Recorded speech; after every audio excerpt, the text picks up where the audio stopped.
Selamat pagi, gimana? Kalian sudah menyelesaikan ujian kalian minggu yang lalu? Bagaimanakah hasilnya?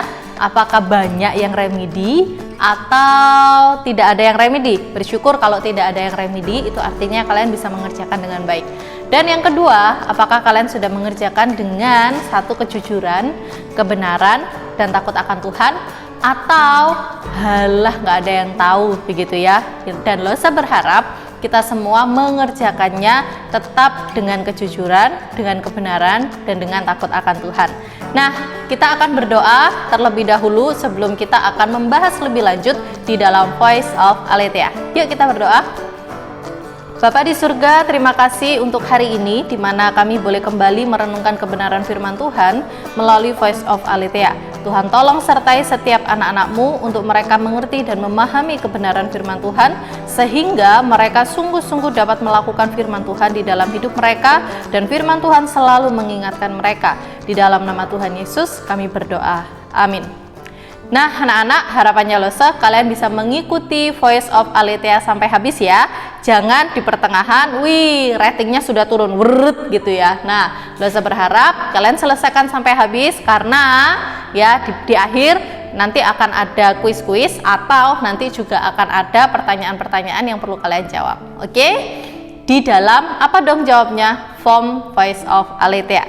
Nah, hari ini kita mau belajar tentang satu tema, yaitu Allah telah menyediakan pertolongan. Kalau kalian ingat 2 minggu yang lalu ya, kita sudah belajar tentang providensi Allah, di mana Allah selalu hadir, Allah menyediakan pertolongannya bagi setiap kita. Dan hari ini kita belajar tentang Allah telah menyediakan pertolongan yang diambil dari Keluaran pasal yang ketiga, ayat yang ke-7 sampai dengan ayat yang ke-8. Nah, Losa berharap kalian semua bisa membuka Alkitabnya ya di dalam Keluaran 3 ayat 7 sampai dengan 8. Demikian firman Tuhan. Dan Tuhan berfirman, "Aku telah memperhatikan dengan sungguh kesengsaraan umatku di tanah Mesir, dan aku telah mendengar seruan mereka yang disebabkan oleh pengerah-pengerah mereka. Ya, aku mengetahui penderitaan mereka. Sebab itu aku telah turun untuk melepaskan mereka dari tangan orang Mesir." Nah guys, kalau kita melihat firman Tuhan ini adalah sebuah perlindungan dan pertolongan dari Allah. Kalau kita melihat ketika umat Tuhan mengalami penderitaan, mengalami kesukaran, mengalami kesulitan, apakah Allah diam saja? Ternyata tidak. Kalau kita melihat di sini, ternyata Allah turun untuk menolong, bahkan untuk melepaskan mereka dari penderitaan mereka. Hal ini yang perlu kita tahu, bahwa Allah kita adalah Allah yang menyediakan pertolongannya.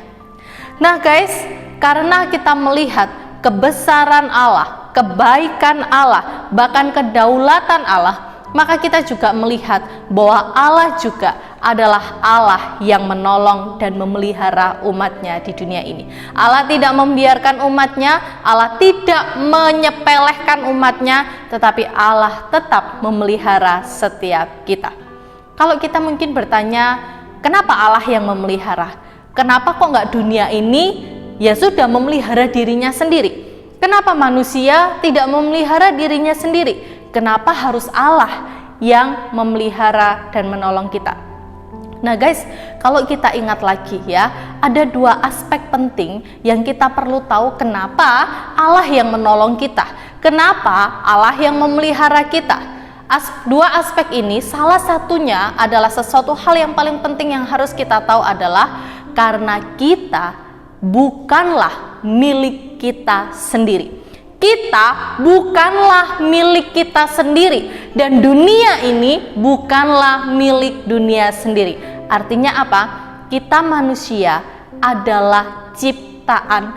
Dunia ini adalah ciptaan yang diciptakan oleh Sang Pencipta kita, yaitu Allah. Itu artinya kita tidak bisa hidup sendiri, kita tidak bisa menolong diri kita sendiri, karena kita adalah milik Allah dan diciptakan oleh Allah.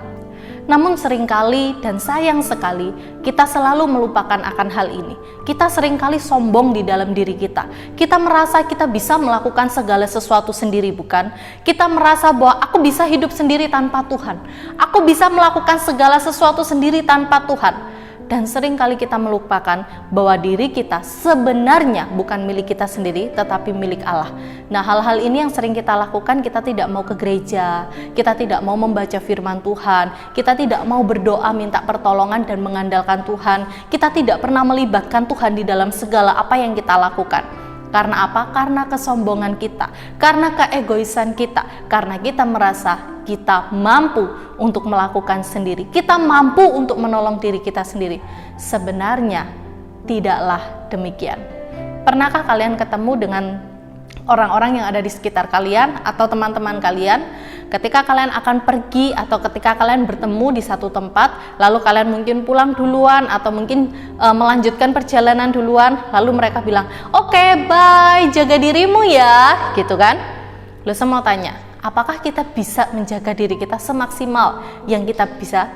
Mungkin kita bisa menjaga diri kita sebatas naik sepeda motor hati-hati, naik mobil hati-hati, tetapi sekalipun kita berhati-hati, memungkinkan enggak sih kalau kita tiba-tiba diserempet orang yang lagi mabuk, tiba-tiba kita diserempet orang yang remnya blong dan yang lain sebagainya? Memungkinkan enggak? Memungkinkan. Bisa enggak kalau kita dalam hal-hal seperti itu kita menjaga diri?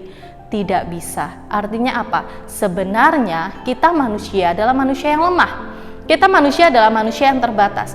Dan sekali lagi, kita tidak bisa menolong diri kita sendiri. Oleh sebab itu, mengapa kita selalu diingatkan untuk kita melibatkan Tuhan, untuk kita selalu berdoa kepada Tuhan, untuk kita selalu minta pertolongan Tuhan?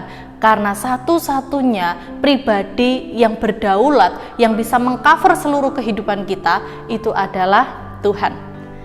Kita tidak bisa menjaga diri kita dengan kita memilih keputusan kita sendiri.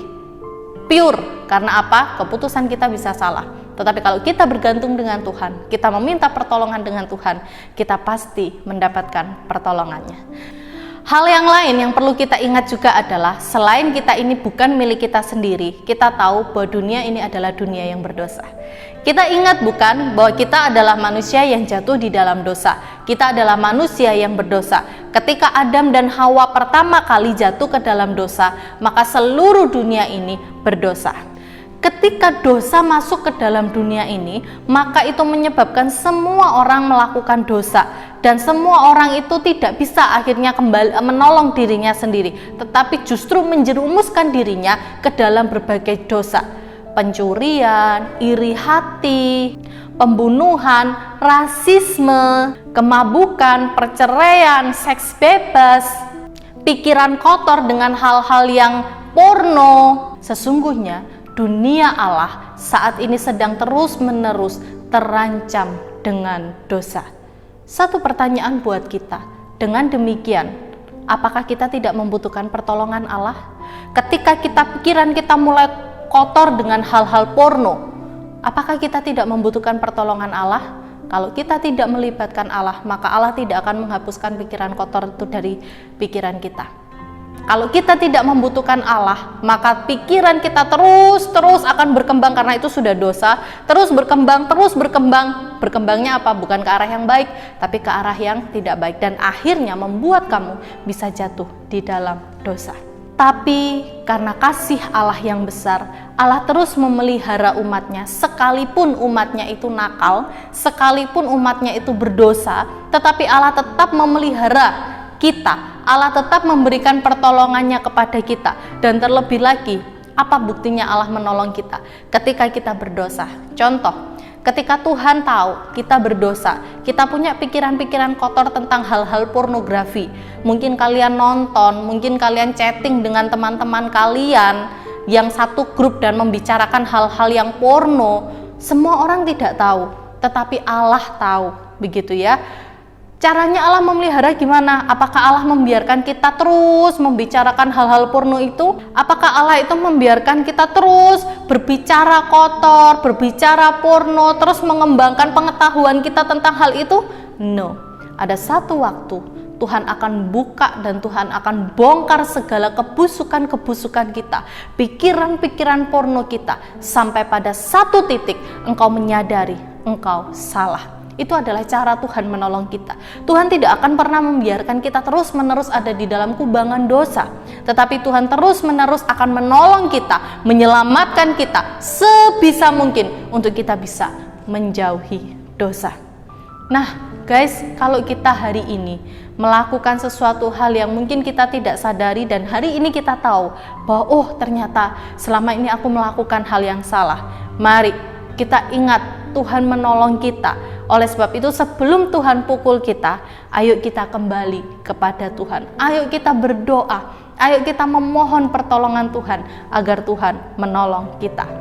Sekarang mari kita pikirkan kembali tentang apa yang kita tahu di dalam Alkitab. Kalau kita tahu ada begitu banyak umat Tuhan yang melakukan dosa, tetapi Allah akan memulihkannya, Allah akan memeliharanya. Ada juga banyak umat Allah, tokoh-tokoh Alkitab yang mengalami kesulitan dan penderitaan, Allah juga yang akan menolongnya, Allah juga yang ada di samping mereka.